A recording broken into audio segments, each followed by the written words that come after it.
D5. Hey guys, welcome back to my channel.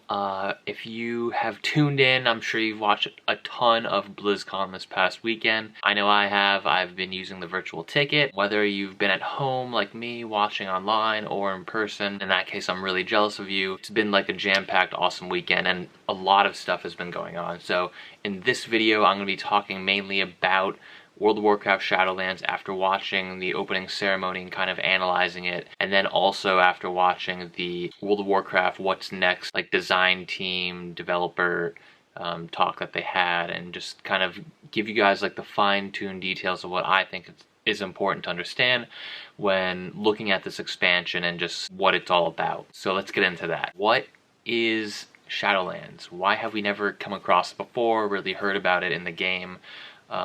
Maybe through some little hints here and there we have, but really in actuality it's nowhere to be found.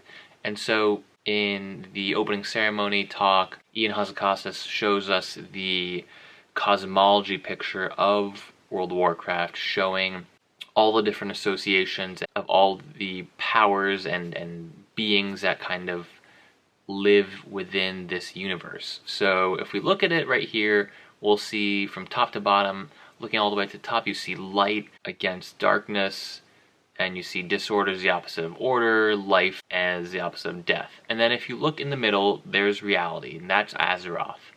The little circle world to the right of it is the Shadowlands. There it is. It's been small, but it's been there all along. And so the way to describe it to us is that Shadowlands is essentially the afterlife. It's where every character in the World of Warcraft universe goes after they die. And so what typically happens is you go, your soul, you die, and then your soul and everything you've ever done in your life goes to the Shadowlands. You come before the Arbiter, which is essentially like this being older than time, older than the Titans, they say, essentially judges you based on everything you've done and based on your Anima, which is the lifeblood of the Shadowlands, which I'll get into later. But so based on your Anima, the aggregation of everything you've done, you get sent to a specific realm within Shadowland. And they say there's infinite realms, but for the purpose of having an expansion that's playable, we're only going to see 4 different realms. So since there are 4 zones, there's one covenant, or essentially like an order, a powerful type of being that lives within the realm. You will be joining a covenant. You'll have the choice, the ability to choose a covenant based on whichever one you like. In the beginning of leveling, it'll be a very linear progression where you will be introduced to every single covenant because they want you to progress through every zone in a strategic way, but then in the end you can choose a covenant where you want to like build your I guess reputation and association with. And so every covenant has its own endgame narrative depending on which one you pick. So this will be a really cool aspect to the game, I think. So if you choose to go with the Necrolords, the endgame storyline you will see through playing the game will be very different from the Night Fae. And so with Covenants, you want to think of this as, where do you want to spend most of your time? As you explore the different realms, I also forgot to add, much like the Legion class halls, you'll be spending your time in like their city. So do you want to be in a glittering city in the sky, big skeletal statue of a warlord, or a nature-filled vale in the forest, or a spooky vampire castle? So the first Covenant is going to be within the realm Bastion, and the beings that will be there called the Kyrian. These are the forebears of the Valkyr, and souls in Bastion come for reflection and to try and understand their purpose, to then serve an orderly, purposeful entity, eventually as a Kyrian. So when your soul gets sent to this realm, you will be working your way up to become a Kyrian, essentially, and then fulfill your duties in that realm to help keep things in order. The next covenant is going to be within the realm Maldraxxus, and you will have the Necrolords there. And these are kind of dark, think of Lich King, Scourge type creatures that defend the Shadowlands from external forces. And so these were the forces that were called upon by the Lich King and Kel'Thuzad. So they're kind of disgusting type beings, but they aren't actually evil. They just, at their core, they're unrelenting spirits that don't actually mean really any harm. They're just unrelenting beings. Next we have the realm called Ardenweald. This is home to the covenant called the Night Fae, and this automatically reminds me of night elves, fairies, druids. So it's described as Emerald Dream's dark mirror. It reflects autumn and winter, a place of rest and eventual rebirth. So think of the cycle of life, where it reminds me of like a druid. If a druid were to die, they would eventually be recycled and rebirthed as, you know, a tree or a butterfly or something like that. This essentially tells us that the journey to the Shadowlands isn't a one-way journey. Spirits there may eventually go back into Azeroth and take new forms in nature. That's what the Night Fae Covenant is essentially about. And lastly, we have the Revendreth realm, where the Covenant is the Venthyr, and these are the evil, think of gothic, dark spirits, vampires. These are flawed, prideful souls, atoning for their sins. These are where like the evil type individuals, been evil all throughout their lives in Azeroth, or the universe essentially, will go to try and redeem themselves. Probably like the evilest place, one of the evilest places in all of Shadowlands. And then we have Oribos. This is the sanctuary city, kind of like Dalaran, where the Arbiter resides. So I'm pretty excited to see what this kind of looks like and what the layout is, and to see the Arbiter and see what the problem is. Why are we having this issue where souls are all going to the MAW and not any of the other realms? And this leads me to the next point. So the MAW. This is essentially a swirling dark vortex black hole filled with the most horrific and vile souls in the entire universe of Warcraft. This is where the Arbiter will send beings that are just so tainted and irredeemable to just punish them for all of eternity, and also to protect the Shadowlands. The Maw is essentially the mirroring tower in the sky that we saw in the cinematic when Sylvanas ripped apart the Helm of Domination from Bolvar. Essentially, we were told that nothing is known about the Maw because no one is able to get inside or to come out of it. Particularly one of the reasons why the Covenants are so fond of us in the expansion, because since we have a connection to Azeroth because of our Anima, we have the ability to bypass that and to come in and go out of the Maw. That is a particular skill that all of the heroes will have. So, what is the Maw? The Maw is essentially a max level zone, outdoor space that is free form, and further into the Maw is Torghast, Tower of the Damned. This is the second major feature of the expansion besides the Covenant. Torghast essentially is like Diablo in a way, where it's whenever you enter like a dungeon in Diablo, never looks the same when you enter it, and it's always different. And you can progress further and further up the hallways, up the levels to get to the top, and eventually interact with the jailer, who Sylvanas seems to have been working with to somehow get this power she's obtained, and I'm excited to see that. So basically what we know is that the machine of death is broken.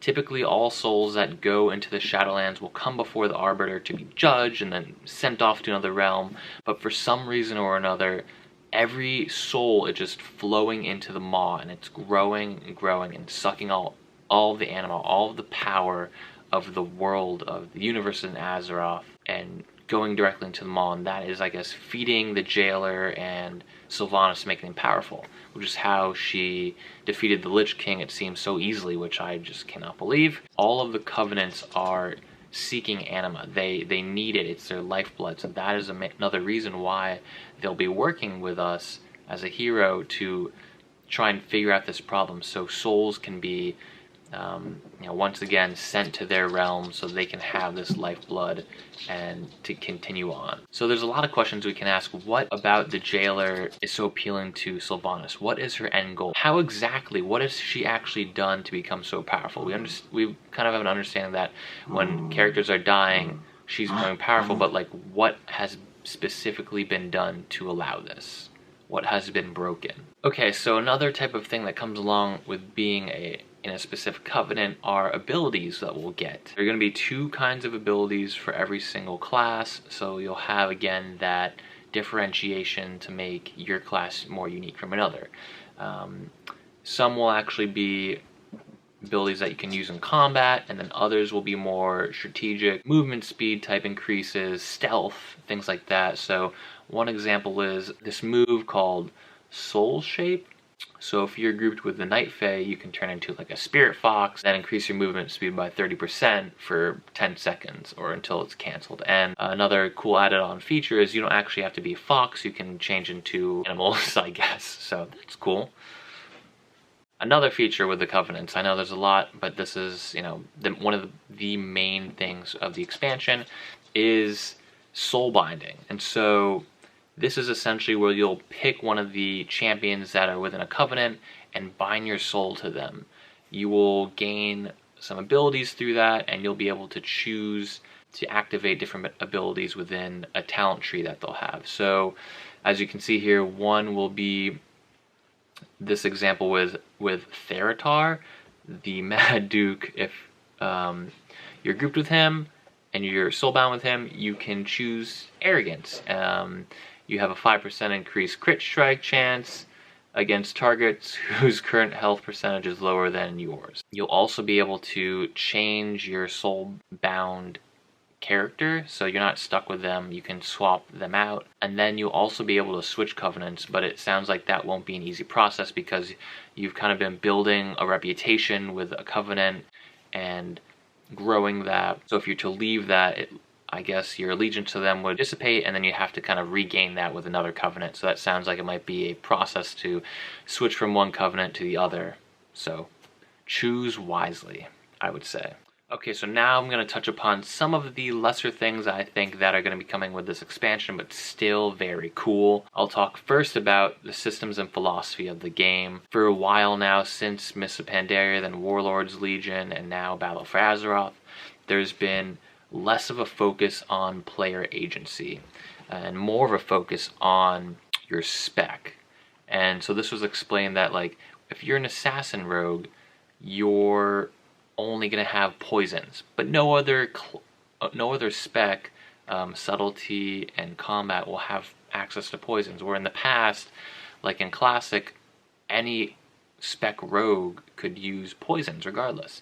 And so the game has been iterated upon to the point where every spec in a class feels like its own class, if that makes sense. So basically what I'm getting to is that there's going to be more of a focus on player agency, the ability for you to feel like you're more in control of your own experience and to have more of a sense of class identity. With player agency, you'll have more choice in how you can interact with the Shadowlands. You can pick the covenant you want, you can be the specific class and spec and feel like you are very unique and not kind of the same as another class and spec. I think over time as well, Boomkins and Ellie Shamis. I feel like over time, Boomkin Star Surge is essentially Lava Burst. Do you guys see what I'm saying? Like, there's been so much homogenization over time to make everything kind of seem the same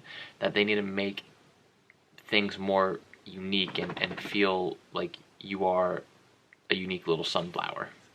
So yeah, more of a focus on player agency and class identity. And next up, we've got legendaries and professions. So in the past, if you're crafting something and you have a profession, let's say you want to make pants, and you craft your pants and you get the wrong stats. You get haste and crit where you wanted just haste and mastery. So what they're allowing you to do now is craft gear and then add on gems to it, so you specifically are getting what you want and taking out some of the RNG. And I think that's going to be a very good strategic choice for Blizzard. And the same thing is going to be happening with legendaries. So if you get the mats for the legendary you want, you craft it and you get it. Instead of, I remember in Legion when I was trying to get like rings, it's a random drop. And so you kill mobs, whatever, and then eventually you get a random legendary drop, and it's the wrong ring. So that will give players, I think, more of a sense of progress and working towards goals, and as well as getting rid of that annoying RNG factor, which I think is a really, really good change. There's going to be a big return to class from spec. some of the things that they're going to bring back are very minute and small, but these are the things that made classes so unique. So, for one of the examples they use, that if you were a paladin, you had your auras that you could change, and your party would get a specific buff. So if you're grouped with them, you would see the buff in your top right corner of the screen, and you would see that you're playing with a paladin. And the same is for shamans. Like, now shamans have totems that last for like 15 to 30 seconds and have cooldowns. In the past, you just throw a totem down and it would last for like 3 to 5 minutes. And then they'll also be bringing back iconic class spells, just so you have a taste of the entire class and not just the spec you're currently in. Just like that rogue example I used, where poisons would be for every spec rogue and not just assassination like it is now. It'll give you that full sense of you are the rogue class, instead of you need to have poisons in assassination to be like a rogue with poisons. Last but not least, I know this has been a lot of stuff, leveling. There's going to be a ton of cool stuff coming with leveling. So basically with leveling, before you'd have in Classic, it would be 1 to 60, and then every expansion would have new levels progressing all the way to 120, like it is now in Battle for Azeroth. So the change that they want to make is a level squish. Levels 1 to 10 will now be done in the new starting zone called Exile's Reach if you are a new character, or new player, sorry, to World of Warcraft. And then an interesting thing they're going to do is from level 10 to 50, you will have the choice, because Chromie will be interacting with you, to come back and now redo this. So now I'm going to talk about leveling. There's going to be a cool change to leveling where it's going to be a level squish, so the levels are going to be condensed to a new max level of 60, but essentially you will be able to defeat creatures in the same manner you're able to now. You can go to the old raids and defeat all the bosses to get the loot that you want just as easily. So basically the main issue is that leveling has been taking too long. Over the 15 years World of Warcraft has been around, they've made constant iterations, added levels for each expansion, and the sense of every level you gain would come along with a reward has kind of watered down. Basically what they're trying to do is to make each level you gain feel rewarding, to come with a new ability or something cool along with that, and so having less levels will allow them to pack all of that good stuff in. So if you are a new player to WoW, you will be starting in the new zone called Exile's Reach. This is for every race, every class. It'll be starting on this new island. Essentially you will go through that and you'll be confronted with trying to defeat this big bad ogre at the end of the island in this mini dungeon, to defeat him and stop him from summoning this big dragon that wreak havoc. This is essentially for new players. If you're an existing player, you can just do whatever you want. You can go to the Exile's Reach Island, or you could start off in Darnassus, or you can start off in Dunmoreau. Yeah, this will allow players, to experience the whole story of an expansion without having to skip anything. And you can pick and choose which one. I think this will be a really cool thing. And of course, you don't have to do this. You can pick around. You could just level the old-fashioned way and just go through all the zones and whatnot. Yeah, so that's basically my understanding of the new Shadowlands expansion and all that's coming along with it. I think they're adding a lot of cool things. They're implementing changes that I think the community's wanted for a while, and they're really looking into their analytics to understand that, for the example, with the leveling thing, people are just bypassing whole expansion sets because leveling is just too crazy. So they're condensing it down and making it easier to experience, an entire story arc if they want. But in general, I'm looking forward to this expansion. One of my main thoughts is that I really want to, I love understanding the entire story with things. Whenever I watch a movie or a TV show, I am one of the people that will just watch the last episode because I just want to know it all and just skip all the good, silly details. So I think I really want to know already where this expansion is going, and I want to know where the next expansion's, or I want to know what the next expansion is going to be because I just can't wait. So anyway, I hope this was helpful just in terms of me talking through kind of my thoughts and my understanding of the expansion for you guys. If you have any questions or concerns or any fact-checking stuff that I might have missed and maybe I didn't fully explain something, let me know in the comments down below. And if you like this video, give it a like. If you like my channel, give it a subscribe, please. It means a lot to me. I'm trying to build my channel out and create a community and really get into Blizzard and Warcraft and anything else I kind of want to put out there and experience, because making videos for me, at the end of the day, it's fun for me. I enjoy recording and editing, and yeah, I love the process, and I just want to keep going and making more at this point. So I think for now, this will probably be the last Shadowlands video, maybe, unless I can think of another one. But yeah, for now, that's all, and I'll see you guys in the next one. See ya!